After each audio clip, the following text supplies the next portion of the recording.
Importa que haja em todo o mundo uma reforma no estudo da Bíblia, pois ela é agora mais necessária do que nunca. Testemunhos 6, 131.2. Ok? Irmãos, todos conseguiram compreender bem?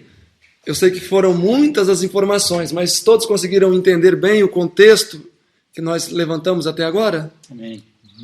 Vou pedir alguém para fazer um resumo, então. Uma provinha.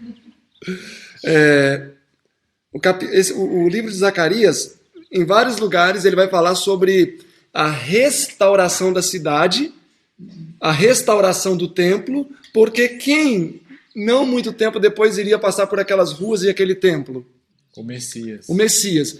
Então, para a gente já começar a entender de maneira mais relevante as profecias aqui, a restauração que aconteceu na igreja nesse período, para a primeira vinda do Messias, é um exemplo ou um tipo da restauração que precisa acontecer na igreja nesse momento para a segunda vinda do Messias.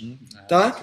Então, todas as pontuações que Zacarias fez quanto ao caráter do povo, inclusive Ageu, elas se aplicam com muito peso para hoje. Ok? Por exemplo, quantos hoje do povo de Deus têm colocado dinheiro num saco furado? O que seria hoje colocar dinheiro num saco furado? Seriam aquelas pessoas que não estão dedicando a sua vida à causa de Deus. Estão buscando as suas formações, buscando os seus trabalhos, buscando construir sua casa. Eu tenho um amigo que tem uma casa enorme e já gastou $500.000 na casa, numa reforma na casa. Então, é uma coisa bastante relevante. 500 mil daria para fazer tanto na causa de Deus. Ou seja, em outras palavras, com suas obras dizem, quando é para ser, vai acontecer, né? Ainda não chegou o tempo de ir para o campo. Exatamente. Então, todas as reformas operadas naquele período precisam ser feitas também hoje, se quisermos preparar o caminho para a segunda vinda de Cristo. Zacarias capítulo 1, verso 1. Zacarias 1, verso 1. No 8º mês do 2º ano de Dario, veio a palavra do Senhor ao profeta Zacarias, filho de Berequias, filho de Ido, dizendo... Ok, 2º ano de Dario. Em que ano nós estamos? 520. No ano 520. Ok? Memorizem porque é importante. Essa data é a data do 2º decreto, que até a história registra. O 2º decreto dado. Então aqui está falando um pouquinho antes que ele permitiu novamente. Exatamente. Tá. O Senhor se desagradou fortemente com vossos pais. Quem são os vossos pais aqui? Antes do exílio? Antes do exílio. Ok, nós vamos fazer uma leitura dinâmica, mas mesmo assim vamos tentar entender tudo o que nós estamos lendo. Sim. Por exemplo, irou-se fortemente contra os vossos pais, né? Será que é meu pai, meu avô? Não. Aqui os judeus que vieram que antes do exílio e aqueles mais velhos que voltaram vivos e depreciaram a construção. Generalizou. Isso. Todos aqueles que não aquela geração de Babilônia em diante. Portanto, dize-lhes, assim diz o Senhor dos Exércitos, tornai-vos para mim, diz o Senhor dos Exércitos, e eu me tornarei para vós, diz o Senhor dos Exércitos. Não sejais como vossos pais, aos quais clamavam os profetas antigos, dizendo, assim diz o Senhor dos Exércitos, convertei-vos agora dos vossos maus caminhos e das vossas más obras, mas não ouviram, nem me atenderam, diz o Senhor, diz o Senhor. Vossos pais, onde estão eles? E os profetas, viverão eles para sempre? Contudo, as minhas palavras e os meus estatutos que ordenei pelos profetas, meus servos, acaso não alcançaram vossos pais? E eles se arrependeram e disseram, assim como o Senhor dos Exércitos fez menção de nos tratar, segundo os nossos caminhos e segundo as nossas obras, assim ele nos tratou. Então, uma pergunta. Assim como ele disse que iria nos tratar, assim ele nos tratou. O que ele fez? Levou para o exílio. Levou para o exílio, ok? E aqui nós vamos para o verso 7 e vamos estudar a primeira visão do profeta Zacarias. E tentem forçar a mente de vocês, mais do que eu creio que vocês estão forçando, para vocês irem tentando entender o que o profeta está querendo dizer com o que foi estudado. Não vai ser difícil. É só ter em mente que Zacarias está incentivando o povo a fazer o quê? Reconstruir o templo. Reconstruir o templo, ok? Esta é a tônica de Zacarias. Ele precisa incentivar o povo a reconstruir. Porque está chegando o decreto que vai permitir. Então, Exatamente. antes disso, tem que estar motivado o povo. Né? Exatamente. E a hora que eles começarem a construir, é aquela manutenção básica. Olha, não desista, não desista, você vai conseguir, vai lá. Até a conclusão da obra. Amém. Capítulo 1, verso 7, Daniel.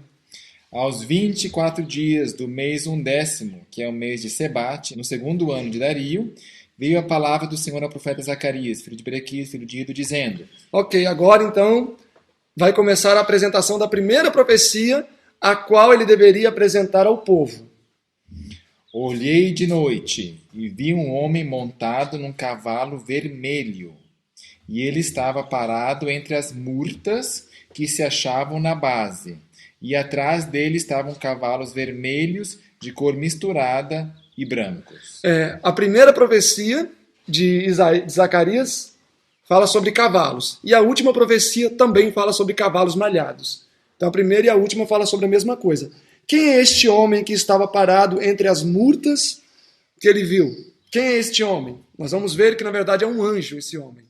Ok, nós temos então, olhei de noite e vi um homem montado no cavalo vermelho, e ele estava parado entre as murtas. Quem estava parado entre as murtas? Esse homem. Este homem nesse cavalo. Ok, um cavalinho lá parado entre as murtas. Será que ele estava cheirando perfume das murtas? Vamos ver. Só para a gente decorar aqui. E atrás dele estavam cavalos vermelhos de cor misturada e brancos. Então, um cavalo parado e atrás dele vários cavalos. Isso, exatamente. E esse cavalo era vermelho e atrás desse cavalo vermelho tinham cavalos vermelhos, malhados e brancos. Certo, ok. Então perguntei, meu senhor, quem são esses? Estes quem? Vamos, assim, nessa leitura dinâmica vocês podem responder também, só para eu saber se estamos acompanhando, tá? Então, Zacarias disse, meu senhor, quem são estes? Estes quem? Os cavalos. Os cavalos. Respondeu-me o anjo que falava comigo, eu te mostrarei o que estes são. Ok, agora nós já sabemos quem é o homem que estava entre as murtas. E o verso seguinte vai deixar mais claro. Verso 10. Ah, é? Quem é o homem que estava entre as murtas? Era um anjo? Isso, olha o verso 10 agora. Respondeu, pois, o homem que estava parado entre as murtas, e disse, são os que o Senhor tem enviado para percorrerem a terra. Então, o que esses cavalos deveriam fazer? Percorrer a terra. Qual terra? Jerusalém. Tá, então, o primeiro cavaleiro, ele mesmo responde quem são esses. Isso. São esses que vão percorrer. E eles responderam ao anjo do Senhor que estava parado entre as murtas. Ó, tá vendo? Então, certo. O homem que estava parado entre as murtas é o anjo. E disseram, eles quem responderam? Eles quem? É isso aí. Os outros cavaleiros. Os outros cavaleiros. Isso é só uma leitura que a gente lê entendendo o que está sendo lido. Nós temos percorrido a terra, e eis que a terra toda está tranquila e em descanso. Ok, então esses cavaleiros falaram para este cavaleiro, que era um anjo, sobre o cavalo vermelho. Olha, nós percorremos toda a terra e a terra está tranquila, a terra está em descanso. Talvez também são anjos os outros, né? Sim, eu creio também que são anjos também. A terra estava tranquila, eles ainda não tinham começado a obra. Exatamente. Verso 4. Qual? Perdão, 12. Verso 12. Então o anjo do Senhor respondeu e disse... Peraí, esse é o que está montado. Esse é o que está montado entre as murtas. Só um detalhe, irmãos. Tá vendo? Vocês conseguiram ver com clareza que este anjo é o mesmo homem que está montado no cavalo vermelho do lado da murta? É fácil identificar. Porque quando eu fui pesquisar, eu vi um livro de um comentarista que ele colocava, até enfatizou, é importante entender que o homem entre as murtas e o anjo são dois personagens. Só que numa leitura mais cuidadosa, vê-se que é a mesma pessoa. E só lembrando que também tem um anjo tradutor de Zacarias. Olha o verso 9 ali. Ó. Respondeu-me o anjo que falava comigo, que não é o anjo do Senhor, que é o homem das murtas. Interessante esse ponto também. Desculpa, não entendi. O do verso 9 não é o anjo do Senhor, é o anjo de Zacarias. Entendeu? Então entendi. É um outro ponto importante. Ok. Então, verso 12.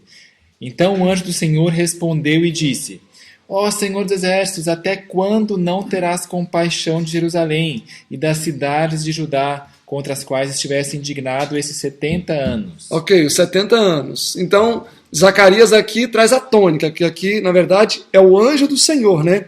Ele traz a mensagem. É claro que o anjo sabia o porquê, né? Mas o anjo só estava apelando a Deus para que ele abrisse as portas, para que a reconstrução começasse. Então estava todo mundo parado, quietinho, e ele clamando ao Senhor, tenha compaixão, ou seja, né, reaviva a tua obra. O anjo fazendo isso.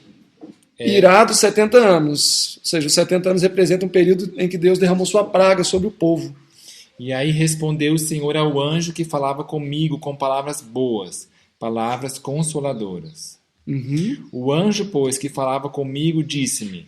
Agora, quais são as palavras consoladoras que Deus disse para o anjo?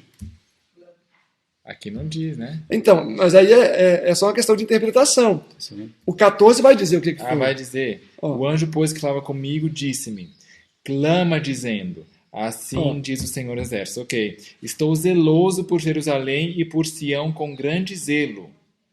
E estou grandemente desagradado contra as nações tranquilas, porque eu estava só um pouco desagradado, e eles fizeram a aflição avançar. Portanto, o Senhor diz assim, voltei-me agora para Jerusalém, com misericórdias. Nela será edificada a minha casa, diz o Senhor dos Exércitos, e o cordel será estendido sobre Jerusalém. Ok, aqui então, Deus novamente incita o coração de Dario e ele dá o decreto. Portanto, assim diz o Senhor, voltei-me para Jerusalém com misericórdia e nela vai ser edificada a minha casa.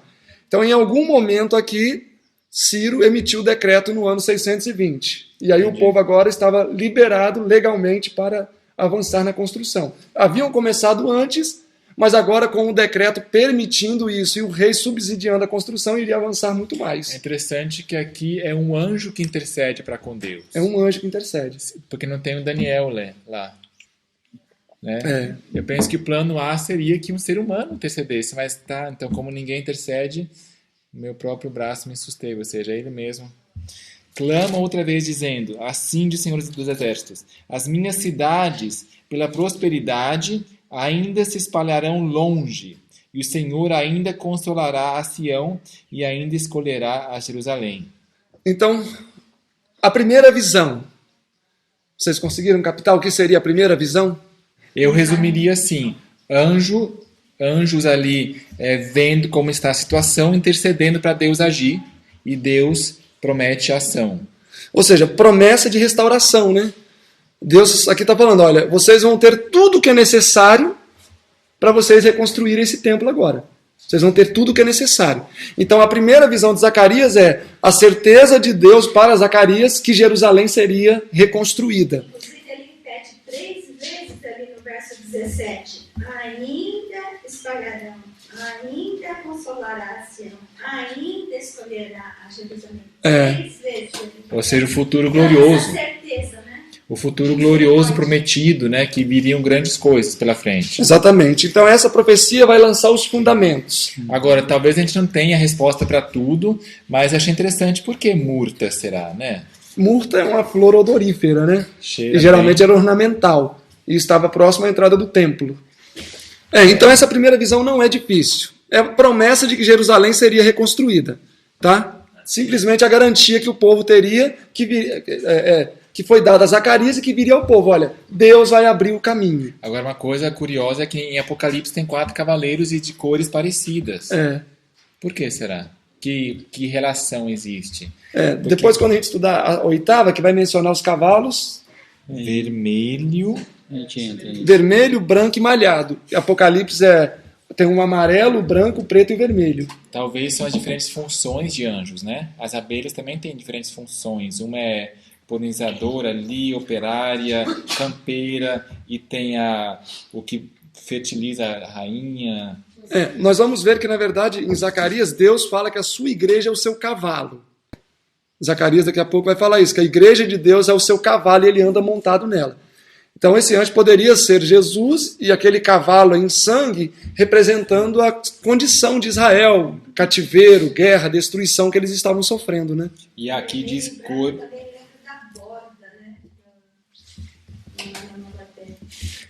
Cor misturada. Ok, vamos avançando então.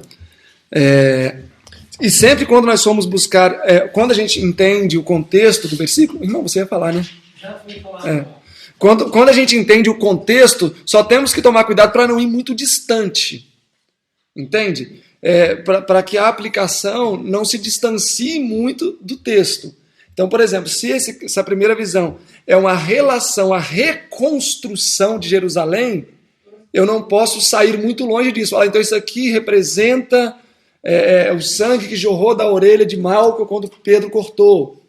Ou isso aqui representa a Idade Média, os mortos. Se distancia muito. Então, se a visão, se o âmago, muita alegoria demais. Se o âmago da visão é a certeza de que a igreja vai ser reconstruída e restaurada, as minhas aplicações precisam estar próximas a isso. Agora o Rafael já leu o comentário de Ellen White aqui? Ou não? Vamos ver, quer que eu... Eu acho que não. Só filma aí que eu leio sobre Zacarias 1 ali. Citando os versos 1 a 4 e o verso 14, diz: estas cenas logo serão presenciadas, assim como foram claramente descritas. Apresenta essas maravilhosas declarações das Escrituras para a consideração de todos. As profecias relatadas no Antigo Testamento são a palavra do Senhor para os últimos dias e cumprir-se-ão com tanta certeza como vimos a desolação de São Francisco. Seria então no contexto de desolação. 1 a 4. Desagradou-se fortemente com vossos pais, verso 2. Tornai-vos para mim, não sejais como vossos pais. Ou seja, se São Francisco não voltasse para Deus, aconteceria catástrofe, que se aconteceu aqui no fato, e que seria com o mundo inteiro, caso não se torna para mim e tal. E o verso 14, clama dizendo, assim diz o Senhor dos Exércitos: estou zeloso por Jerusalém e por Sião com grande zelo. Cuidado de Deus. Naturalmente, se a pessoa aceita. Sim. Então, no contexto de calamidades futuras, a partir de Ellen White, Deus está zeloso por Sião com grande zelo. Mas para ser liberto de juízo, teria que ter obediência. Certo. Ok, primeira visão. Então vamos lá no capítulo 1, verso 18, a segunda visão. Levantei os meus olhos e olhei, e eis 4 chifres. Geralmente chifre representa o que na profecia? Reino, né? Ou um poder. Ó, e olha, aqui são 1, 2, 3, 4 chifres colados um no outro. Calhou. Então temos aí 4 chifres. 4 chifres. Quem são esses 4 chifres? E eu perguntei ao anjo que falava comigo: que é isto? Nem o anjo, nem Zacarias sabia, então todos estamos justificados. Depois vai ter uma repreensão para Zacarias, que não sabe nada disso. E ele me respondeu: estes são os chifres que dispersaram a Judá, a Israel e a Jerusalém. O Senhor mostrou-me também...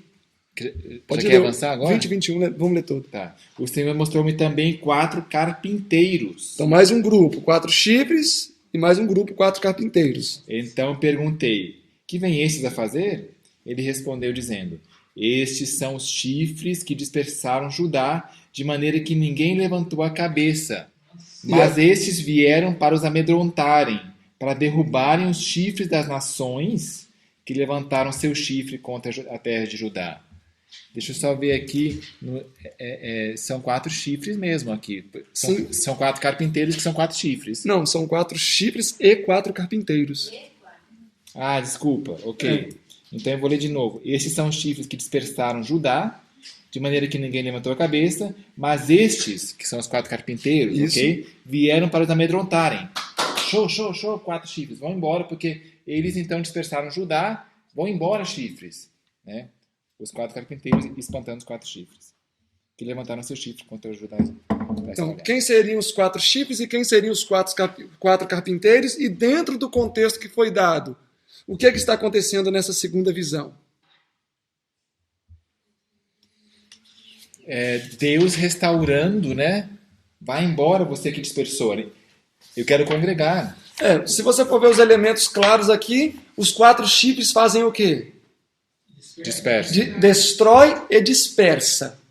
Os 4 carpinteiros fazem o quê? Recolhe e constrói. Então são ações totalmente antagônicas.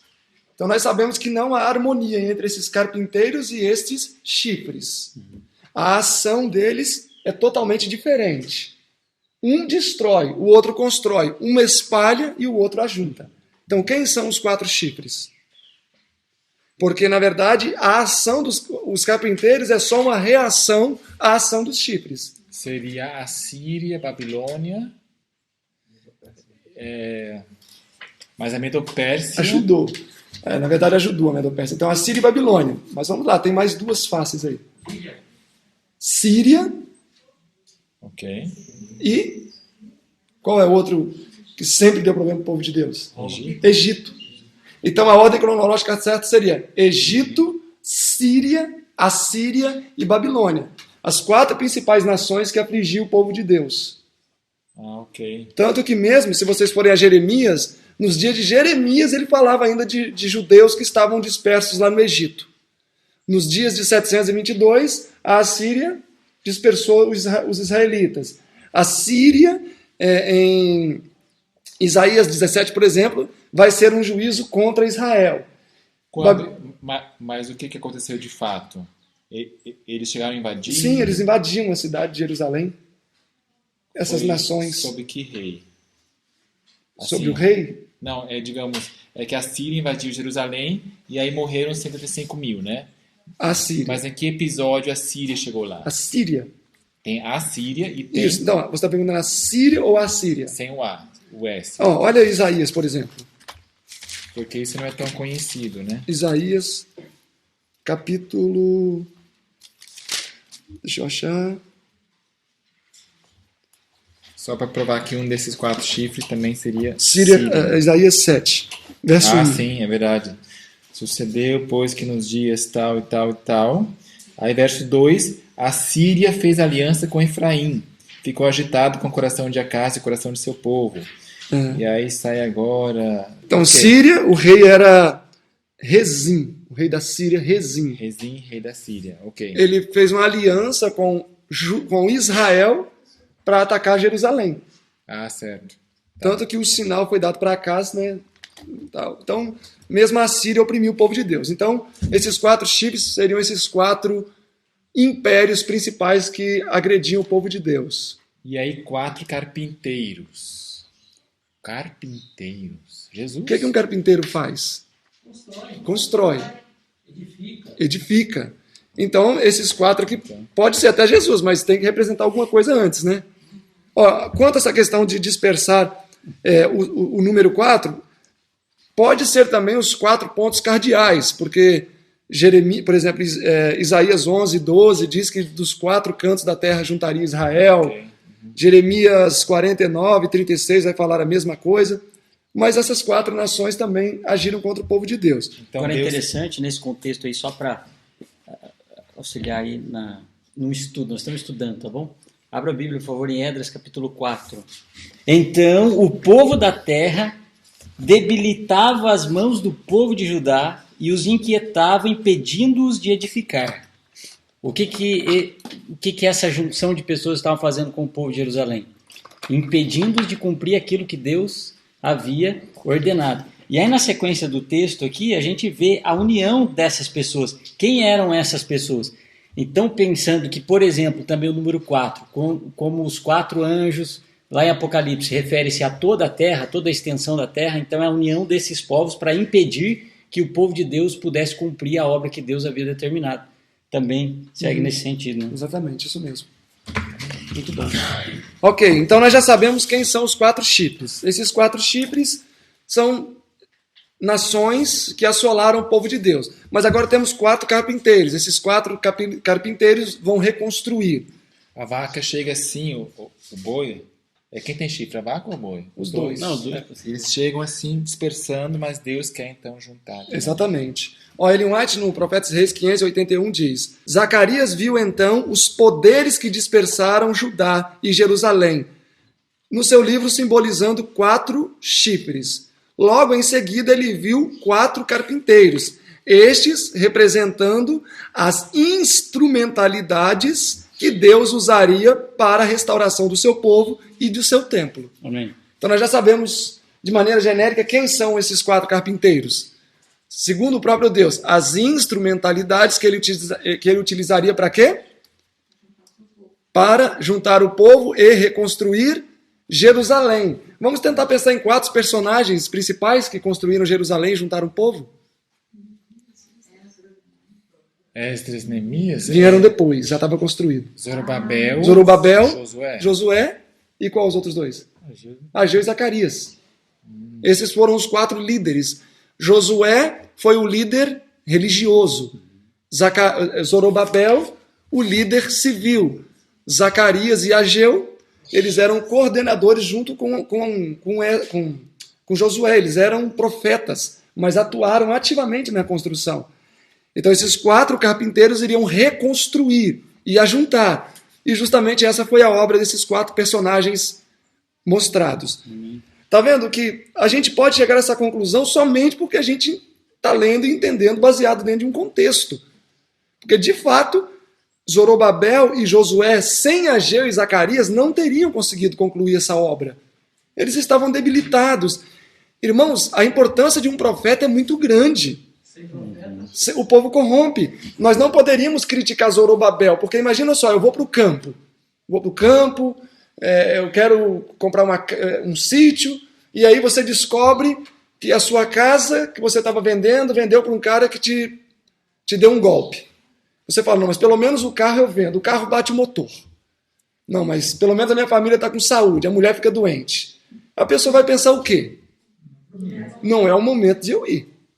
Não é o momento, porque daqui a pouco eu vou desistir, porque senão vai morrer todo mundo. Não. A dificuldade não é um sinal de que Deus está reprovando. Pode ser, mas nem sempre é. Então, o que aconteceu para Zorobabel e Josué é que eles viram tanta dificuldade, um decreto, por fim, um decreto. Ó, quem construir vai morrer, não vai poder fazer isso. Eles falaram, não é a vontade de Deus. Quem é aquele que andou nas trevas sem nenhuma luz e mesmo assim confiou no Senhor, na palavra, que está escrito, né? Então Deus suscitou o dom profético. Então a segurança que nós temos nesses últimos dias, que a gente não precisa errar, é ter o dom profético. Está aqui, ó. E eu não preciso secar as circunstâncias próximas a mim, eu checo a palavra. Eu me lembro lá no IEST que o pastor Shin, que era o reitor do Hartley, ele falava assim, de um caso de um jovem que se apaixonou muito por uma moça que era muito linda e ela era de outra denominação. E ele falava, não, mas eu tenho certeza Deus está à frente, porque eu vou evangelizar ela e tal. Mas a palavra já reprovava, não tinha que checar a circunstância, não tinha que checar o fato de eu falar, se eu chegar lá ela vai estar com a roupa de tal cor, tudo isso é secundário à palavra. E o dom profético veio para resolver esse problema. Como é que diz aquele verso que, por não terem amado a verdade, né, por não terem dado amor à verdade, Deus os entregou à operação do erro. Então, a segunda visão de Zacarias fala simplesmente, segue numa mesma tônica. A primeira visão do capítulo 1, Deus dá certeza para eles. Olha, eu não estou desagradado com o povo. Eu escolhi Jerusalém. Fala para o povo que essas circunstâncias difíceis não é a operação das minhas mãos, mas é a operação das mãos do inimigo. E tem mais, esses 4 poderes que estão pelejando contra vocês, eles não vão subsistir, porque eu tenho 4 carpinteiros, que seriam esses 4 mencionados. E agora, capítulo 2, verso 1, começa a construção. Ok? Então, capítulo 1, a primeira visão, olha, eu estou na frente. Mas como que o senhor está na frente? Não, aqui estão os 4 trabalhadores, os mestres de obra, vai lá. E agora, então, comece a edificar. Então, os 4 carpinteiros são os mestres de obra. Mas aqui nem menciona que agora tem um decreto que sai, todo mundo, oba. Não. Mas quando começa o 2:1, isso já aconteceu ou não? Sim, porque quando eles começaram o ministério, o povo imediatamente começou também, né? Então, eu acredito que... talvez não. Talvez não, porque lá eles começaram antes do decreto. Sim. Então, o decreto não saiu aqui ainda não, de fato. Certo. Porque eles vão começar no capítulo 2, verso 1. E lá em Esdras 5, eles começaram antes do decreto. Certo. Então, aqui, provavelmente, antes do decreto, eles estão, teoricamente, indo contra a lei, mas na iminência. Exatamente. Mas vamos checar Esdras 5, quer ver? Aqui o decreto ainda de fato não havia saído. Esdras capítulo 5. É interessante a gente ver se a gente pode se antecipar ou temos que esperar a lei. Ó, o decreto sai no capítulo 6. O decreto sai no capítulo 6. Ó, capítulo 6, verso 11. Ó. Também por mim, Dario, se decreta que todo homem que mudar esse decreto se arrancará um madeiro da sua casa e levantando-o, pendurarão nele a sua casa e tal. Então, o versículo 8 e 9 vai falar sobre o decreto. Ok, então aqui o capítulo 6, o decreto. Só que o capítulo 5, verso 1, diz que eles já tinham começado.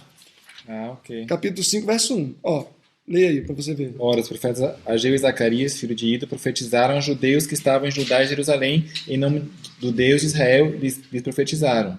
Ou seja, está antes, né? O verso 2 também. Ó. Então se levantaram Zorobabel, filho de Sealtiel, e Jesuá, filho de Zodaque, e começaram a edificar a casa de Deus, que está em Jerusalém, e com eles estavam os profetas de Deus que os ajudavam. E aí veio o problema, verso 3.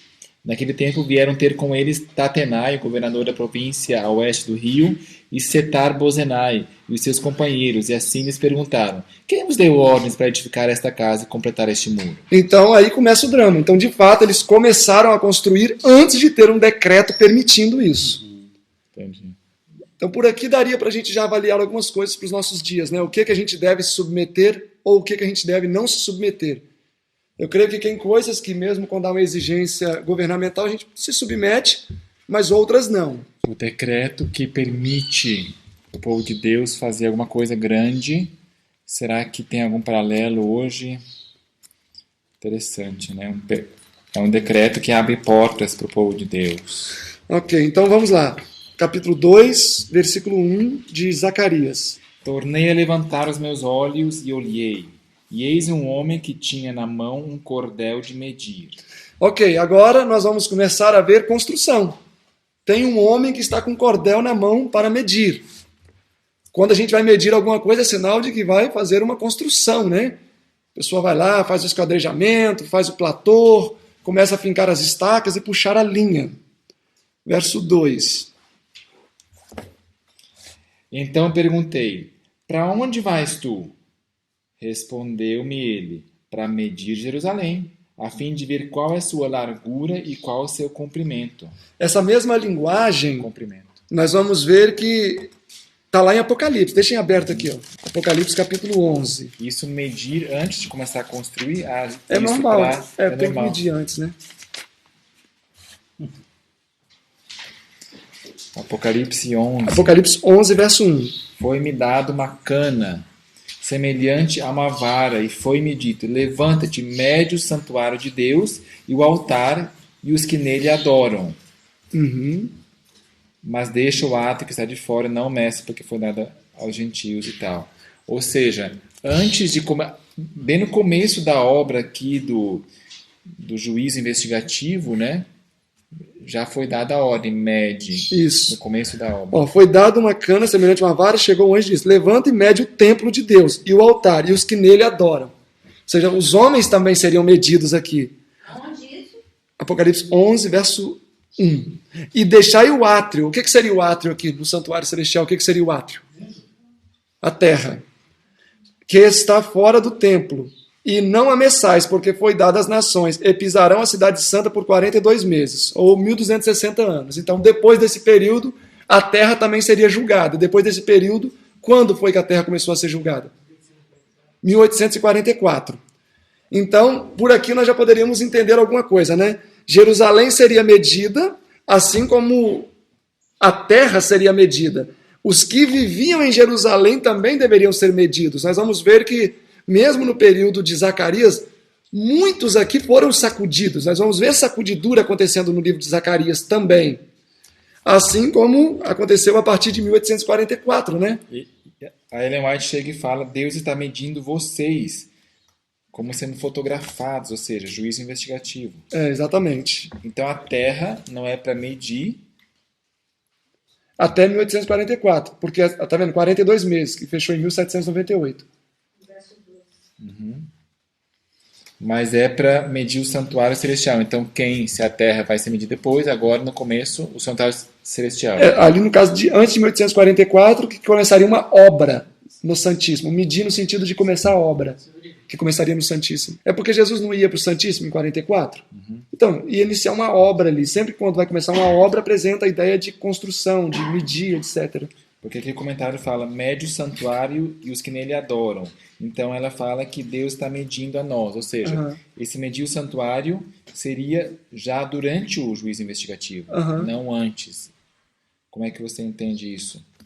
Mede o santuário e os que nele adoram. Lembrem-se de que quando vocês estiverem andando para as ruas e tal, Deus os está medindo. Quando estiverem fazendo as tarefas domésticas, Deus está medindo vocês. Está em andamento ali a obra de medir o templo e seus adoradores, para ver quem permanecerá de pé no último dia. Não saberia. Interessante. Tá. Então aqui em Zacarias, capítulo 2, verso 1 e 2, mede para ver qual é a sua largura e seu comprimento. Versículo 3 agora. E eis que saiu o anjo que falava comigo, e outro anjo lhe saiu ao encontro, e disse, corre, fala a esse mancebo. Quem é o mancebo? Zacarias. Dizendo, Jerusalém será habitada como as aldeias sem muros, por causa da multidão nela, dos homens e dos animais. Ou seja, vai ter povo aí novamente. Vai ter povo, vai ser uma bênção, um sucesso. Verso 5. Porém, eu, diz o Senhor, lhe serei um muro de fogo em redor, e eu no meio dela lhe serei a glória. Ok, agora o verso 6, um verso importante. Fugi agora da terra do norte, diz o Senhor, porque vos espalhei como os 4 ventos do céu, diz o Senhor. E o 7 também fecha a ideia. Escapa, ó Sião, que habitais com a filha de Babilônia. Ok, o que está acontecendo aí no verso 6, 5 e 6, então? No verso, na verdade, 6 e 7. Promessa de bênção vai crescer tanto que vai extrapolar o muro, mas Deus vai ser o muro.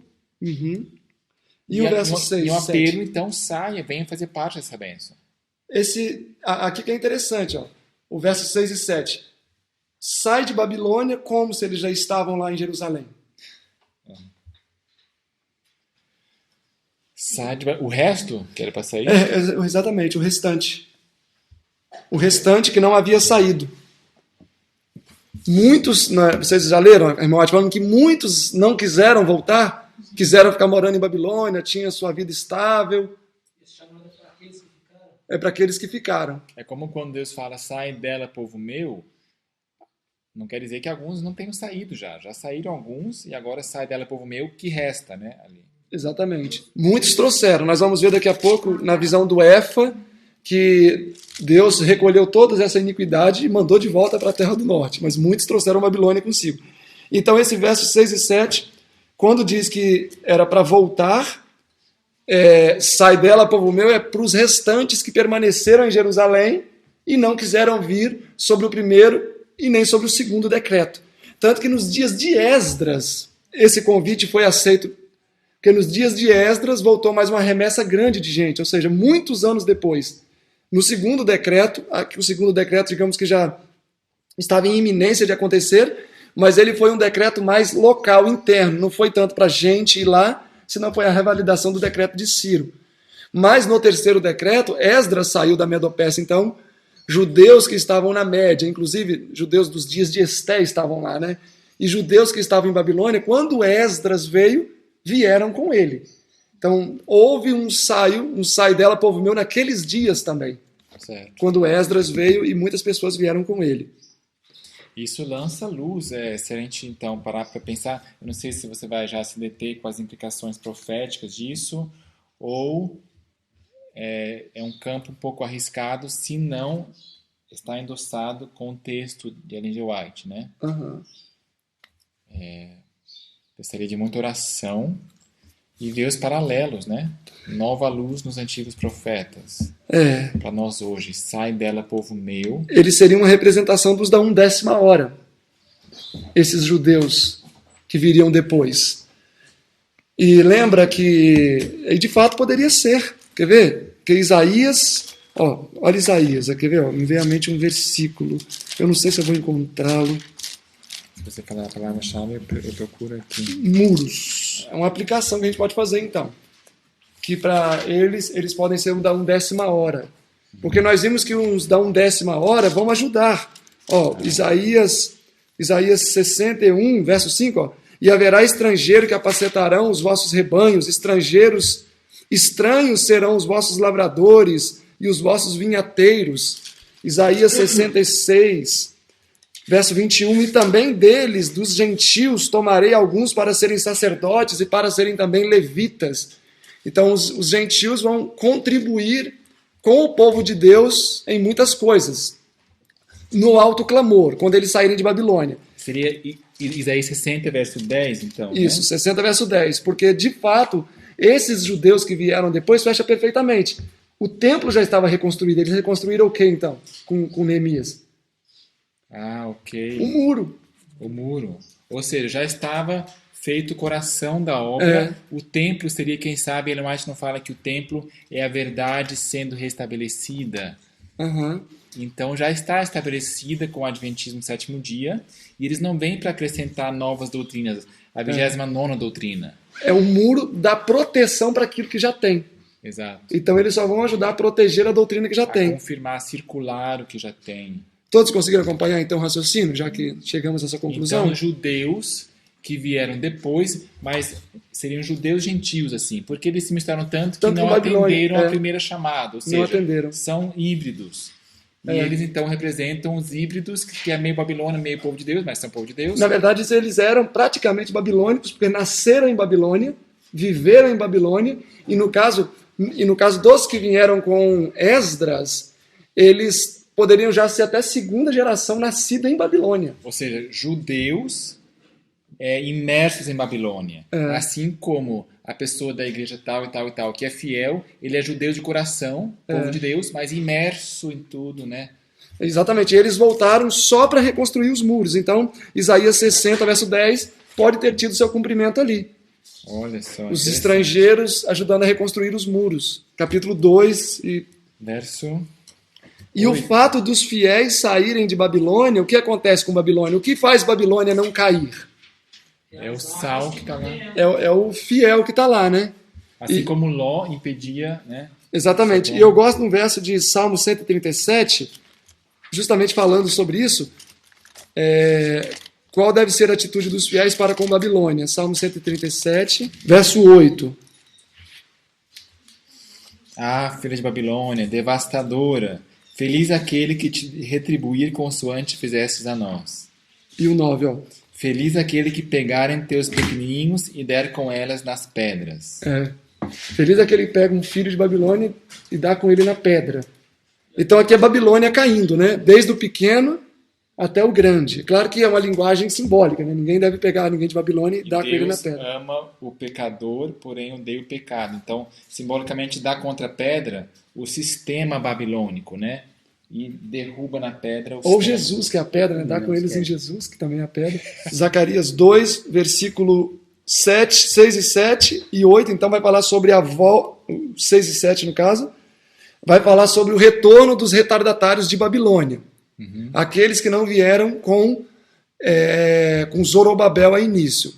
Mas isso se cumpriu, segundo Isaías 60, verso 10, quando aqueles que já estavam misturados com a filosofia babilônica vieram nos dias de Esdras, muitos anos depois que o chamado foi feito por Zacarias. Então Esdras, tipologicamente, é um dos líderes do povo da 10ª hora. É um pastor aí, exatamente, que a gente fica vendo hoje. Exatamente. E Esdras 7:10 diz: e Esdras preparou o seu coração para buscar a lei do Senhor. Esdras seria um Paulo Júnior, um Paul Washer. Porque ele havia se misturado profundamente com... Tanto que ele era um erudito funcionário lá na Pérsia. Um servidor público. E ele estudou a lei. Esdras 7:10 diz que ele estudou a lei. Se ele estudou é porque ele estava meio desatualizado. E preparou o seu coração, Esdras 7:10, para buscar a lei do Senhor, para viver e para ensiná-la. 2 verso 8, Daniel. Pois assim diz o Senhor dos Exércitos, depois da glória, ele me enviou às nações que vos despojaram. Como assim essa primeira frase aqui? Depois da glória. Depois da glória. Depois de qual glória? Depois da glória. Seria de Salomão, o tempo de Salomão? Bom, se nós estamos vendo qual evento no verso 6 e 7? Estamos vendo o evento agora de chamar de Babilônia. Isso. Vem. Isso acontece quando? Quando que sai o chamado, sai dela, povo meu? Alto clamor. Alto clamor. Apocalipse 18, verso 1, Apocalipse 18, 4. Então, no alto clamor é o sai dela, povo meu. Então, o que está acontecendo no verso 6 e 7? Embora não tenha a palavra aqui, que vocês podem colocar escrito. Alto clamor. Então, é o alto clamor acontecendo. Se o alto clamor acontece, o que está acontecendo no verso 8? Depois... O ajuntamento dos fiéis. Agora a gente vai entender essa parte. Toca a menina dos seus olhos. Então, quem é a igreja que é a menina dos olhos de Deus? É a igreja fiel triunfante. É a igreja triunfante. Essa igreja aqui de Apocalipse, de Zacarias, capítulo 14. Ó. Aí faz sentido. Ó, Zacarias 14. Aqui, ó, Zacarias 13, verso 9. E farei passar esta terceira parte pelo fogo, e a purificarei como se purifica a prata, e a provarei como se prova o ouro. Ela invocará o meu nome, e eu a ouvirei. Direi, este é o meu povo, e ela dirá, este é o meu Deus. A igreja triunfante. Então, esse versículo, irmãos, isso aqui a gente precisa entender bem. Capítulo 2, a terceira visão, que seria a restauração agora propriamente efetivada do templo de Deus, que representa quem nos últimos dias? A igreja de Deus, ok? Só que notem que o verso 8 é colocado dentro de um contexto que já aconteceu, está acontecendo alto clamor. Então a menina dos olhos de Deus não é somente igreja adventista. Na verdade, é uma igreja pura, é a igreja verdadeira. Purificada. Uma igreja purificada. Então, verso 8, porque assim diz o Senhor dos Exércitos, depois da glória, ele me enviou a nações. Que glória, alto clamor acontecendo. A nações que vós despojaram, porque aquele que tocar em vós, toca a menina dos meus olhos. Ou seja, as nações nos despojaram, nos empobreceram, nos fizeram sofrer. Como é que seria isso, vos despojaram? Como é que as nações nos despojaram? Hoje quem naqueles sabe dias despojaram lá, esses que estão no alto clamor. Assim, perderam tempo lá na Babilônia, como eles aqui, né? Perderam tempo lá e se atrasaram. Não foi da vontade de Deus que eles ficassem tanto tempo. Não, era para ter, assim que saiu o decreto, era para todo mundo ter voltado. Então eles tiveram uma perda eterna por essa demora, né? Ok, então a menina dos olhos de Deus, na verdade, é uma igreja purificada, né? Às vezes quando se faz alguma menção, alguma dificuldade muito grave, as pessoas dizem, olha, é assim, mas é a menina dos olhos de Deus. Bom, biblicamente falando, não é muito assim, não. Biblicamente falando, a menina dos olhos de Deus é uma igreja pura que se levanta no auge do alto clamor. Ou seja, quando os fiéis vão ser reunidos. É que às vezes a gente se define no rótulo, né? A gente fica definido no rótulo. Verso 9, Daniel. Porque eis aí levantarei a minha mão contra eles. Contra quem? Contra aqueles que vos despojaram. Isso. E eles virão a ser presa daqueles que os serviram. E assim sabereis vós que o Senhor dos Exércitos me enviou. Ou seja, essas igrejas de Babilônia que tiveram ali o trabalho feito em prol deles e tal, que serviram, serão presa desses que saíram. Ou seja, Deus vai inverter a mesa, né? Deus vai virar a mesa.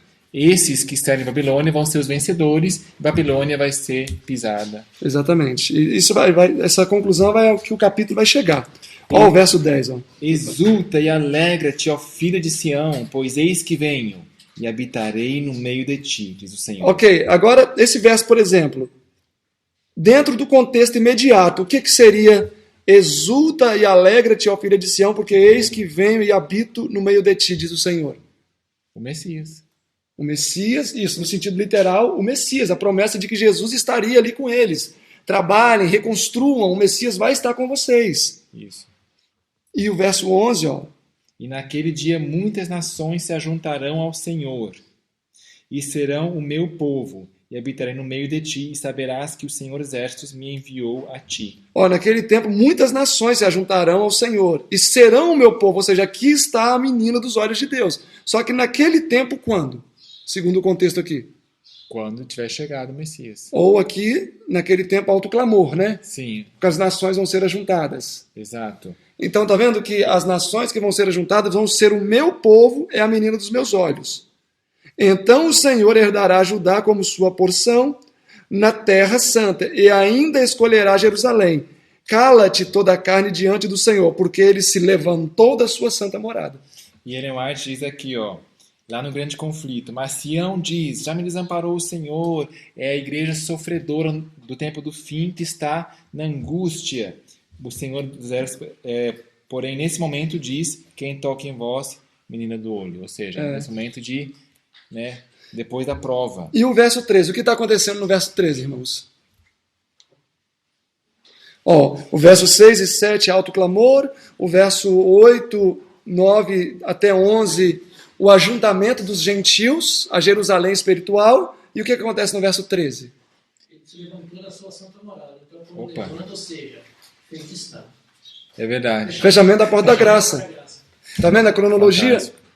Mas assim, no sentido literal, primário, como assim ele se levantou? Para dar Jesus?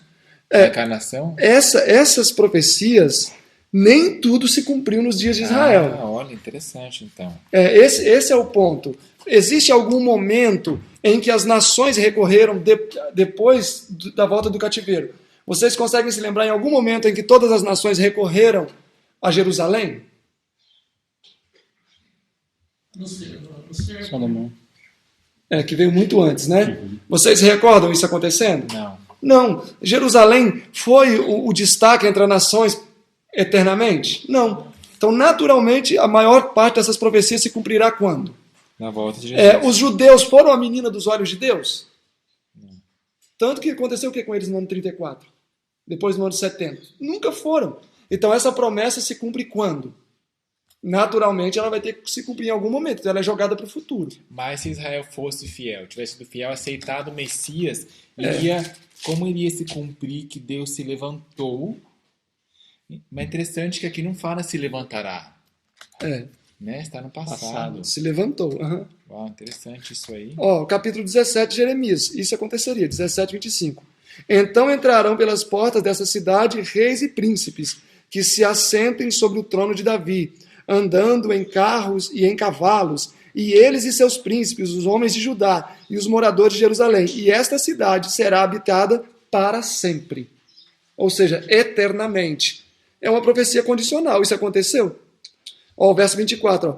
Mas se diligentemente vocês ouvirem a minha voz. Condicional. Condicional. Então, se isso não aconteceu em nenhum momento depois de Jeremias, é porque é uma profecia que vai acontecer também no futuro. Então, o povo poderia ter buscado Jerusalém nos dias de Zacarias? Poderia. Teve potencial para isso? Teve. Mas houve falha. Houve falha. Tanto que Zacarias e Ageu deram a mensagem, Zorobabel e Josué aceitaram a mensagem, mas o que aconteceu nos dias de Esdras, já, pouco menos de 100 anos depois? Quando ele chegou lá, o povo estava como? Tinha casado com mulheres ímpias, o muro já estava destruído, estava uma apostasia terrível, os judeus vendiam, os próprios irmãos judeus que tinham dívida, vendia para povos estrangeiros, se corromperam. Se eles tivessem permanecido fiéis, como nos dias de Zacarias e Josué e Ageu, muitas dessas profecias poderiam ter se cumprido, mas eles fraquejaram na fé. Que coisa triste, né? O povo de Deus sempre fraqueja na fé com o tempo. Agora é interessante, olha só o segredo. Por que deu certo os líderes de Israel fazerem parte da jogada e aceitarem e tal? Porque teve um chamado, e aí esse chamado é de uma forma tal que só a elite espiritual, que só quem tem uma relação com Deus e vai pela fé é quem vai, né? E é uma seleção natural, por assim dizer. Se Deus falasse, já desse um decreto que é para ir, aí todo mundo viria e já viria corrupção junto e tudo. Ok, então vamos unir a primeira, a segunda e a terceira visão, para a gente ir para a quarta visão, que é no capítulo 3. Capítulo 1 de Zacarias, a primeira visão. Irmãos, espero que vocês nunca esqueçam, né? Nunca mais esqueçam. Escrevam no papel e memorizem o tema. É muito bom você memorizar o tema dos capítulos. Né? O que diz lá em Isaías 39? Fala sobre a doença de Ezequias. É muito bom, memorizem o tema. Você pode expandir o título aqui, né? Exatamente, porque nem sempre esse título aqui é o mais apropriado. Para isso que tem linhas aqui embaixo da Bíblia White, para você fazer anotações. A primeira visão, o título que eles deram, a visão dos cavalos. Não tem nada a ver com o conteúdo. Esses cavalos são enigmáticos, né? Então o melhor tópico seria promessa da certeza de restauração de Jerusalém. Ok, então no capítulo 1 é a primeira visão. A primeira visão é a que precisa despertar o povo. O povo estava dormindo, não é tempo de construir Jerusalém. Vamos fazer a nossa casa, vamos ganhar o nosso dinheiro, vamos tocar a nossa vida. Deus não quer que essa casa seja construída. Deus não quer. Então a primeira visão foi: Zacarias, diga ao povo que eu quero sim. Diga ao povo que as dificuldades vão ser removidas. Diga ao povo que esta cidade vai ter muita gente habitando nela. E aí vem a segunda visão. Estes chifres, Zacarias, estas nações que destruíram o seu povo, não destruíram totalmente. Por quê? Porque eu tenho quem vai reconstruir essa cidade. Aqui estão os mestres de obra. Então podem colocar as mãos na massa. Podem medir, a terceira visão, podem medir Jerusalém. E a certeza de que Jerusalém estaria pronta vem quando Zacarias diz: sai dela, povo meu, que vocês têm para onde ir. Então Jerusalém precisaria estar reconstruída para que os que viessem de Babilônia encontrassem lugar para atuar. Trazendo para os nossos dias isso. Por que nós não podemos dar o alto clamor hoje? Porque Jerusalém não está pronta. Jerusalém não está pronta para receber. Então, qual é a primeira coisa que necessita? 4 carpinteiros para reconstruir os aspectos espirituais de Jerusalém, e aí sim, sai dela, povo meu, porque os da 10ª hora, os gentios, vão ter para onde ir. Então, hoje nós não podemos dar um alto clamor, porque nós não teríamos suporte para dar para esses que vêm de fora, para nos ajudar. Eles não vão poder proteger aquilo que não existe. Então, a terceira visão de Zacarias pode chamar o povo de Babilônia, Zacarias, que a cidade vai ser construída. E aí eles vão ter onde habitar. E aí, justamente, no capítulo 3, retoma toda a temática. Isso acontece. A primeira e a segunda, a terceira visão, ela tem uma temática crescente, até o momento final. O Senhor se levantou. Foi desde o início da mensagem, a purificação da igreja, os trabalhos, até o fechamento da porta da graça. O capítulo 3 começa uma visão que vai começar do zero de novo. Lá atrás, a impiedade de Israel, a purificação de Israel, alto clamor, até na culminância novamente. E olha só, em 1 hora a gente conseguiu cobrir 2 capítulos, lendo verso a verso. Não foi 1 hora agora? Foi. Então, isso é muito bom, porque à tarde, capaz que a gente consiga já, pelo menos, encerrar o 3 e 4, né? Quem sabe em 1 hora também. Nós não temos pressa, mas Zacarias está cheio, né? Especialmente o quê? Aonde? A partir do capítulo 8, né?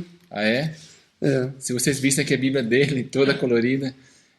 Mas agora, aqui vai falar sobre, olha que coisa linda aqui, Israel e Judá atuando juntos novamente, Maravilha. Deus quebrando o arco. A harmonização, depois do alto clamor, da chuva ser hoje, aliás. As pragas, Armagedon.